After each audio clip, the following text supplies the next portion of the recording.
UFC Freedom 250 के co-main event Alex Pereira versus Cyril Gane की controversy का तो आपको पता होगा, बैक ऑफ द हेडशॉट्स की।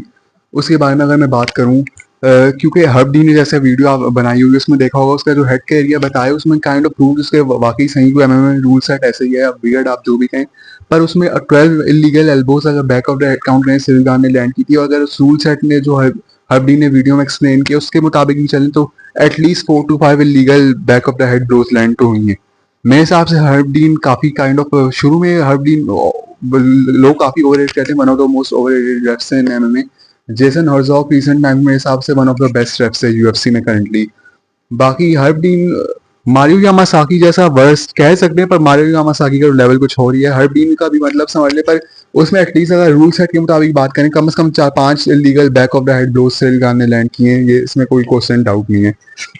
उस हिसाब से देखा जाए काइंड ऑफ, पर इसका ये मतलब भी नहीं कि एलेक्स पेरेरा ने वो फाइट से मतलब वो रिकवर बिल्कुल कर जाना था, क्योंकि जैब से एलेक्स पेरेरा रॉक था, उसकी लेग्स वॉबल बिल्कुल कर रही थी। उसके बाद जो लीगल स्ट्राइक अकॉर्डिंग टू फिर भी बैक ऑफ द हेड थोड़े किनारे पे होती थी, क्योंकि बीच में पतली सी लाइन जाती है, वहां से लीगल होते हैं, नेक का एरिया लीगल होते हैं।